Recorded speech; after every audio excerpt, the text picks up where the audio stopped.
Welcome to Rally the Cause, a podcast where we learn from top leaders and marketing experts in the nonprofit world. Now, let's get started with the show.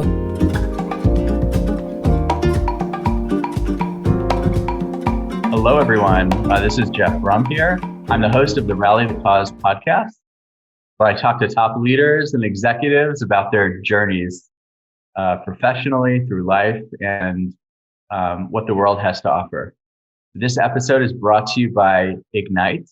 Ignite is a full-service agency focused on branding, campaigns, and digital marketing for nonprofits and mission-driven organizations.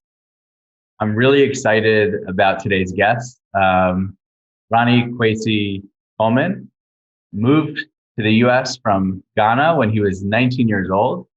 After dropping out of college and struggling to find stable work, he got a job at a tech startup where he quickly excelled. He then became a founding team member at a VC-backed startup, StayNTouch, which he helped grow to more than 100 employees, leading to the company's acquisition in 2008 for $40 million. Since then, seeking to make a bigger impact, he founded Meaningful Gigs with longtime friends and the company whose mission is really to guide people towards their full potential. Meaningful Gigs has built a strong community of African designers for creative market and product teams who want highly skilled and diverse designers. Their vision is to create 100,000 skilled jobs for Africans by 2028. Ronnie, it's so nice to have you here. Thanks for joining the program. And first of all, thank you for all you've done for our agency. I know we've done a lot of work together, and great to have you on the podcast. Yeah, man. Thanks, Jeff, for having me. I appreciate it a lot. And like I said, our designers love working with you and your team. So thank you for the opportunity. Yeah, thank you. So tell me, the first question always is, why? Why did you start Meaningful Gigs? Why do you do what you do? And tell me a little bit about your story. Yeah, well, so about 3 years ago, when the startup I was working on got acquired, around that same time, I came across this startling statistic, right? That by 2050, right, the number of young people entering the workforce in Africa will be more than the rest of the world combined.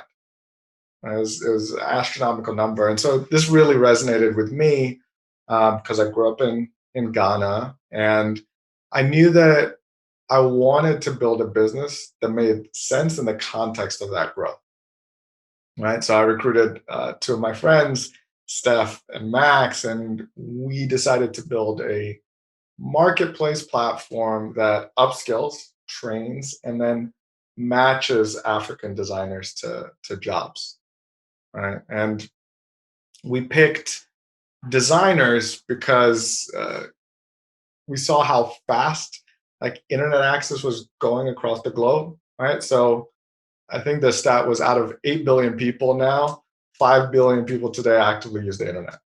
And that's 700 million more than 2019. And then out of these 5 billion people, the average person is connected 6 hours a day. And so I saw the math here, and it's crazy.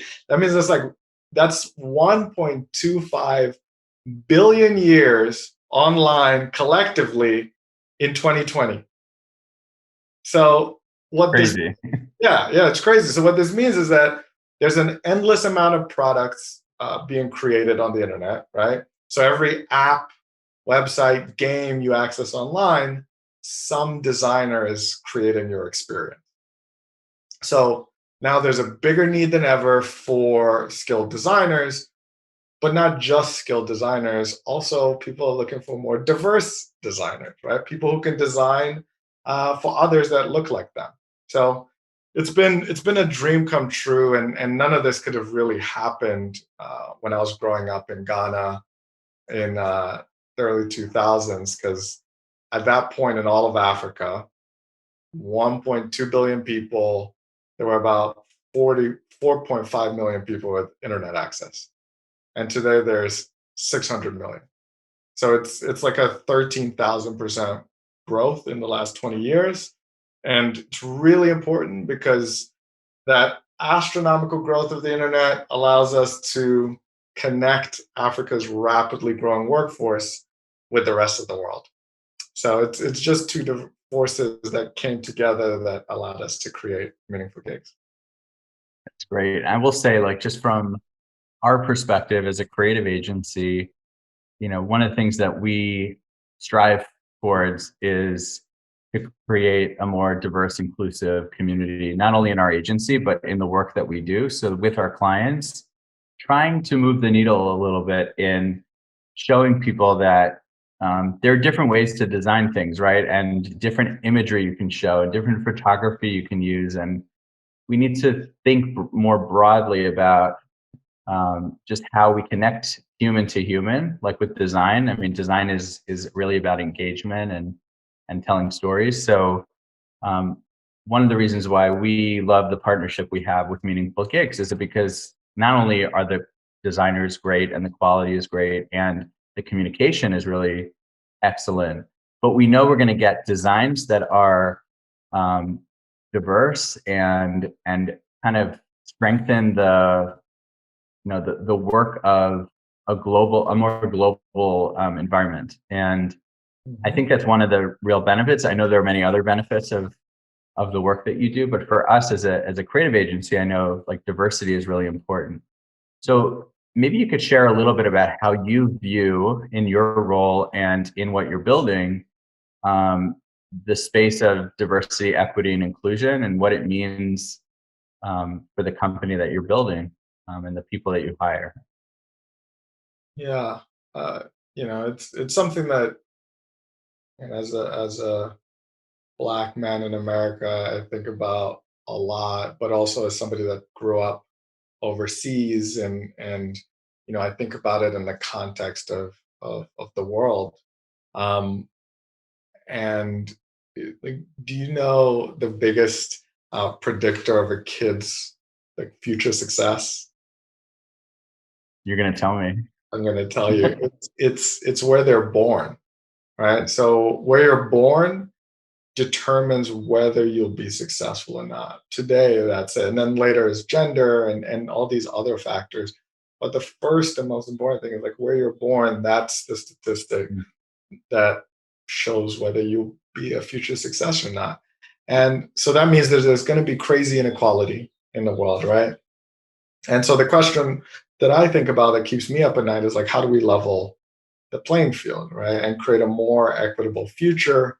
And what we think about all the time, or at least me and my co-founders and Meaningful Gigs team, is we need to figure out how there can be wealth distribution, because that's ultimately how you can create more equality, right? And just looking at data, historical data over time, just like markets, what's worked, the only real way to do that is by spreading knowledge and investing in training and skills, right? So things like, we created a marketplace. So things like law of supply and demand and the mobility of capital and labor, all those things are important.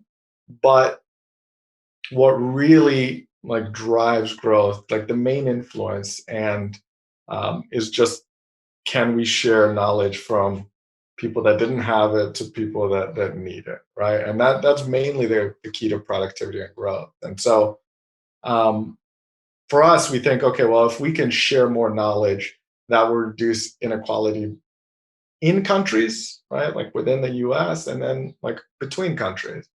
I mean, we've seen it with previously poor countries like China, right? They had an emergent economy that now in the process of catching up, if not passing all the advanced ones.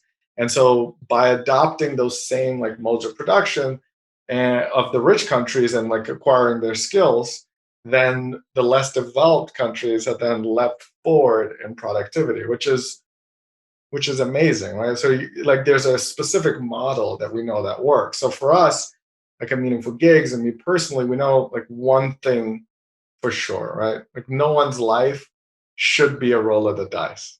All right, where you're born, where you're born, are the odds in your favor, or are you one of the billions of people born with the odds against you? So our goal is to even the odds for everyone. And then so for our designers, for anybody else, future won't be predicted by random factors like where they were born. It won't be predicted at all. It will be made by the knowledge that they have and hard work. So that's what we're working for. That's great. I mean, I think one of the things that's fascinating about some of the statistics you share is that in Africa, I imagine like where you're born really can make a difference, but also what you're doing now is you're transferring that. Now you're basically saying there's a need, whether it's here in the US or in other parts of the world, and you're bringing talented people who are living where they are to be part of that wealth distribution, which is really cool. Yeah, And and it's awesome. And like I was saying, like when I was a kid, growing up in like the early 2000s, so I was like, oh man, like it was hard for me to get library books, right? Because there was like one library, it was too far away, and so one friend of mine, she would bring books from the States. We're in Ghana at this point, and she would bring Sweet Valley High and University. So like I was just like waiting in line to read Sweet Valley books because I was just so hungry for knowledge. And then my parents like got a phone line, and so then I was like, okay, how do we get on the internet? And at that time, we didn't have like AOL in Ghana. So my friends and I went on this site called Alta Vista. I don't know if you ever went there back before. yeah, I remember. Yeah, and then we were able to find like lists of usernames and passwords, basically hacking. And we would go late at night, like midnight till 5 a.m. We'll just be on this like phone line. And then my mom ended up finding out that we're on running the phone bill. She cut that off. And then we went, I don't know if I should be saying this, but it's a long time ago. We went to an embassy that we walked to and then cut like little like lines in their phone wire and then pulled that all the way to my friend's house. And then that's how we would get on the internet. And this is like early 2000s. So a lot's changed. So working remotely and the things that we do now is like it was just not possible. So it's really cool what technology has done. What a story, my gosh. Yeah. I think your life experience and growing up in Ghana has made an impact on you and in what you're doing now. Yeah. Are there, I mean, you said you have now 1,000 designers in your network. Yeah. Can you share like a story about, I don't know, is there a particular designer where you've seen like kind of their story or kind of their life changed, or I don't know, maybe you see a little bit of yourself in one of them? Like, I don't know if there's someone or a story you've heard from someone in your network that is really cool, like that you would share. Absolutely. So I see myself in pretty much every designer that we have in some way, shape, or form. A lot of them just like were outliers and super courageous for choosing design because it's not the like field that parents or especially African parents would want their kids to go. So a lot of them, like some of them went to school for medicine. Some of them are engineers, like architects, like all these different fields, and then they went into design. So they have these like wonderful perspectives. But there's a recent story that comes to mind. It's Lisa. She's in South Africa, and we talked to her like a year ago when she was just being vetted to get into our community. And we asked her like, what do you want? What are your aspirations? And we try to understand what would be meaningful to each of our designers, that's hence the name Meaningful Gigs. And she said the biggest thing that she would want would be to own her own house. She says like, I don't care like as small as it is, but I just want to own a house with my partner and just be able to design it and like make it home, because I was never able to have a house, and that wasn't like a realistic dream. And fast forward a year, she had worked with meaningful gigs and saved up enough money that she was able to go to the bank and say, like, okay, can I get a loan to buy a house? And they said no. They said that they were like, no, we're not going to give you a loan. You're a freelancer. Your income is erratic. If you can prove that you have a contract or you're working on something long term, then perhaps we'll reconsider. And so she came to us. She was like in tears and asked if we could share one of the contracts that we had with a large corporation that she was working with, and if she could use that to share with the bank. And we said, of course, yeah. We gave her the contract. She went back to show them this contract and the length and how much it was and everything, and waited 2 days, and they came back and they'd approved her for the house. And she was like overjoyed. We were overjoyed. It was like it was. We talk about impact. Like it's we want to create 100,000 skilled jobs. We want to make this like big impact in the world. But just hearing a story from one person who had been able to live their dream, and just because of a contract that we gave them with what seems like a regular job, allowed her to do something amazing. So that's the story that resonated with me recently. That's awesome. I love stories like that because it reminds you of, even in the large numbers, there are there are thousands of stories, right? Like each one of those designers that you bring on, you're giving them something more than just a job. You're really impacting their lives. 100%. Yeah, I mean that's what in a startup, in any kind of company that you're building, it's extremely difficult. Yeah, So if there's no higher purpose, if there's nothing beyond just revenue and growth, it's just not worth it. At least in my view. So just hearing everybody's story and the impact, tangible impact we're seeing in yeah. their lives, it's just awesome. So, where are you going from here? I mean, I know you have this big audacious goal, and maybe not too audacious because you're already, like, seems like on your way there. But like, where do you see in the next year, 2 years? Where do you see meaningful gigs going, and how are you going to create even greater impact?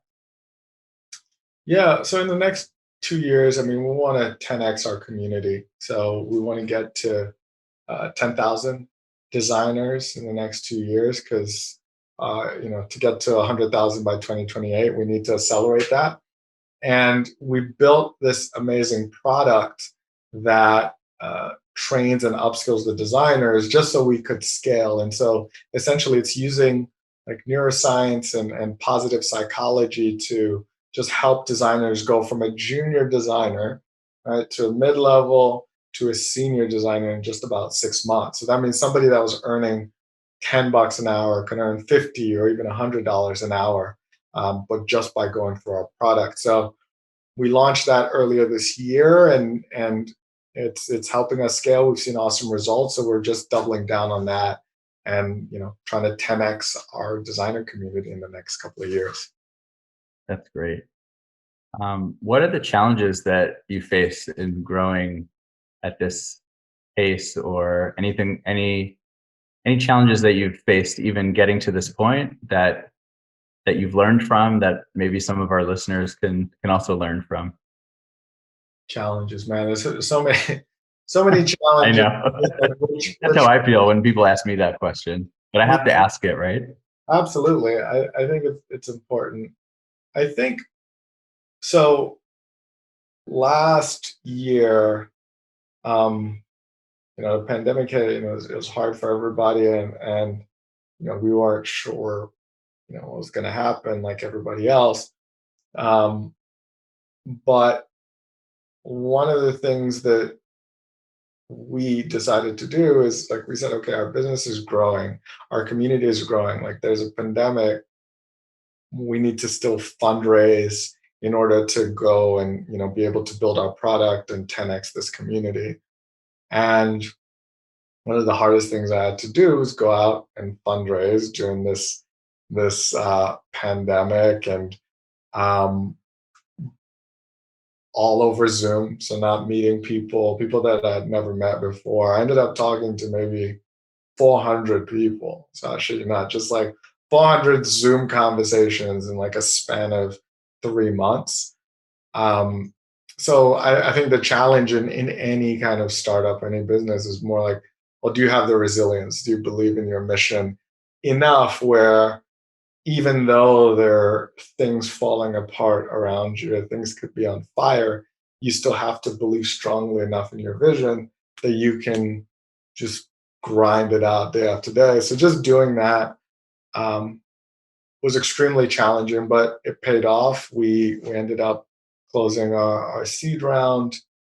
We got some awesome investors led by Rethink Education. They're an awesome firm out of New York. Shout out to like Matt and Ebony over there. And just some cool local investors like Marlo Blow, who ran FS Car, Jeff Grass, who Hungry Marketplace. A lot of cool investors that we learn a lot from and we love. So it's through those grinds ends up coming out something cool and something lovely, and it's allowed us to scale even faster. That's great. And I'm sure they appreciate the shout outs too. Yeah. So before we end the conversation, I always ask people, especially folks like you who are busy and just working so much to do some good in the world. What do you do personally, like in your downtime? Like what centers you? Like, is there a ritual that you do on a daily basis or a weekly basis, or how do you like find, as leaders sometimes we find ourselves like constantly moving, even if it's over Zoom or during the pandemic, but like how do you separate from the work that you do?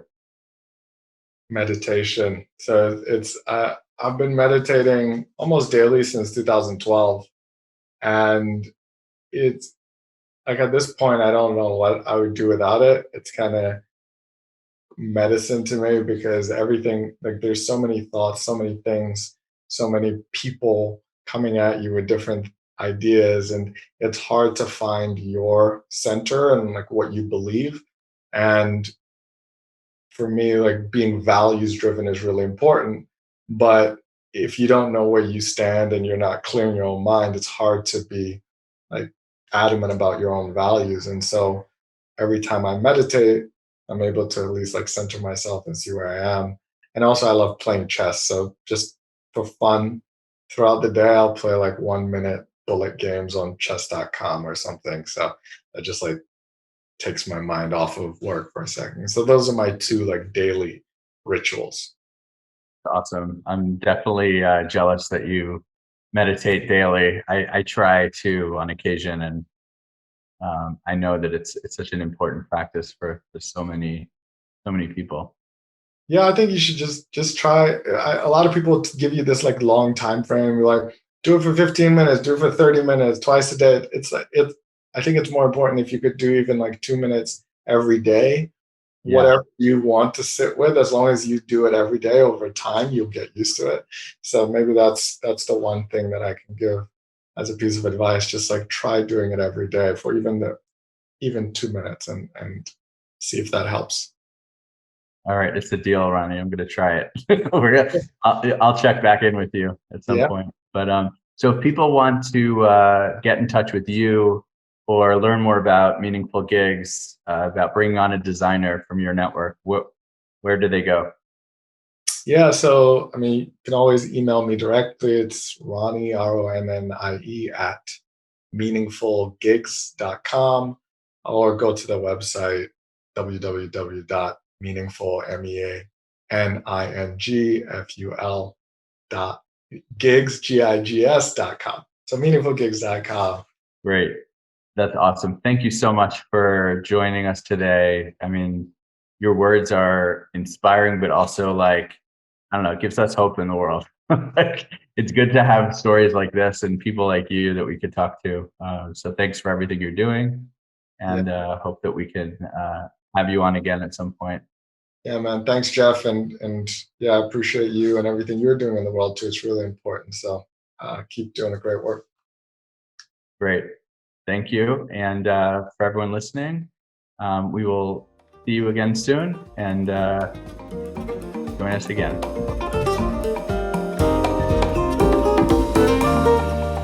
Thanks for listening to Rally the Cause podcast. We'll see you again next time, and be sure to click subscribe to get future episodes.